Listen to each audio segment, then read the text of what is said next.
Assalamualaikum warahmatullahi wabarakatuh. Perkenalkan, nama saya Muhammad Faris Azakir dengan NIM 55522500001 dari jurusan S1 Akuntansi angkatan 2025. Pada kesempatan kali ini saya akan mempresentasikan materi mengenai cloud computing dari mata kuliah Teknologi dan Transformasi Digital. Materi ini membahas tentang pengertian cloud computing, konsep cloud computing, terus ada karakteristiknya, bagaimana model layanannya, manfaat, maupun penerapan dalam kehidupan sehari-hari. Dengan kita memahami cloud computing, kita dapat mengetahui bagaimana teknologi ini berperan dalam perkembangan sistem digital pada saat ini. Kita lanjut ke slide yang kedua. Apa sih itu cloud computing?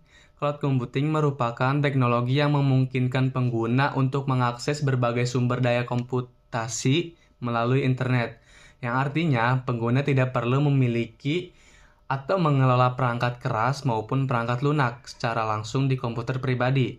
Semua data, aplikasi, layanan dapat diakses melalui server yang tersedia di internet.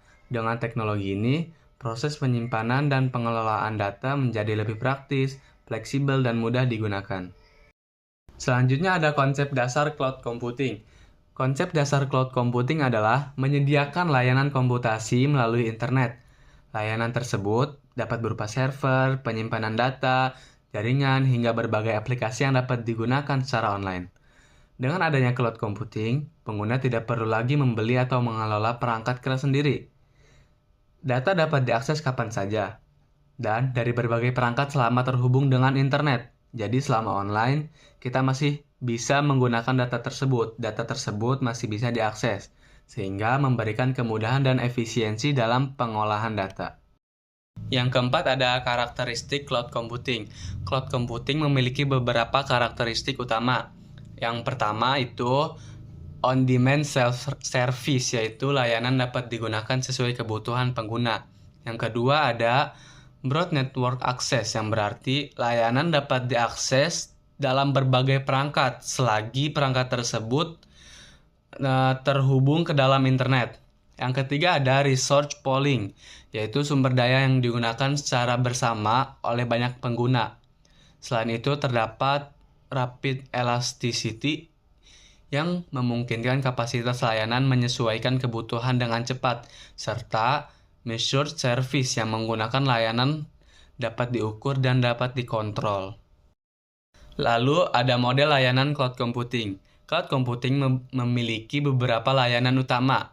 Yang pertama adalah IaaS atau Infrastructure as a Service, yaitu layanan yang menyediakan infrastruktur teknologi seperti server dan jaringan.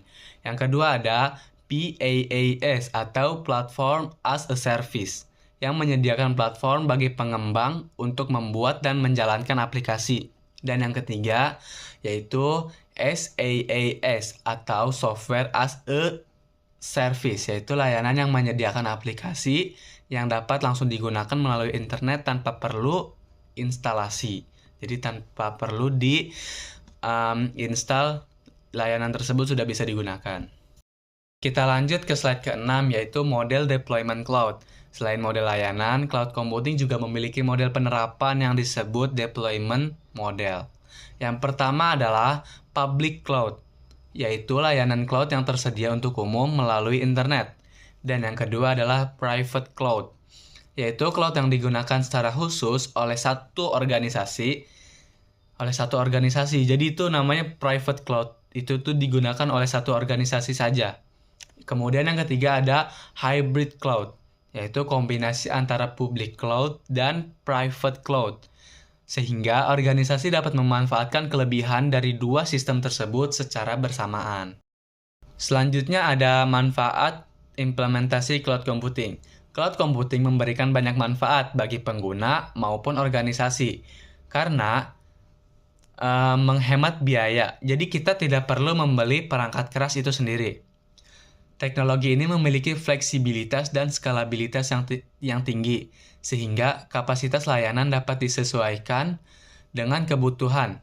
Cloud computing juga memungkinkan akses data dari mana saja, mendukung kolaborasi tim secara lebih efisien, serta membantu organisasi melakukan inovasi teknologi yang lebih tepat. Nah, apa sih penerapan cloud computing dalam kehidupan sehari-hari? Cloud computing sudah banyak digunakan dalam berbagai bidang. Contohnya adalah penyimpanan data online atau yang bisa disebut dengan cold storage, seperti penyimpanan file di internet. Teknologi ini juga digunakan dalam aplikasi produktivitas dan kolaborasi, media sosial, serta layanan hiburan digital. Cloud computing juga berperan dalam komunikasi online, e-commerce, perbankan digital, serta pendidikan jarak jauh atau yang kita sering dengar itu e-learning. Nah, cloud computing juga memiliki kelebihan dan memiliki kekurangan. Seperti kalau kelebihannya itu menghemat biaya infrastruktur tadi, karena kita tidak perlu membeli perangkat kerasnya. Lalu fleksibel dalam penggunaan, serta memiliki kemampuan skalabilitas yang tinggi. Data dapat diakses dengan lebih mudah dan mendukung kolaborasi antar pengguna. Lalu kekurangannya adalah seperti ketergantungan pada koneksi internet. Jadi apabila koneksi internet kita kurang atau lagi lemot, itu tuh akan mengganggu kestabilannya. Akan nge-lag atau apa. Lalu ada potensi risiko keamanan data, serta ketergantungan pada penyedia layanan cloud yang digunakan.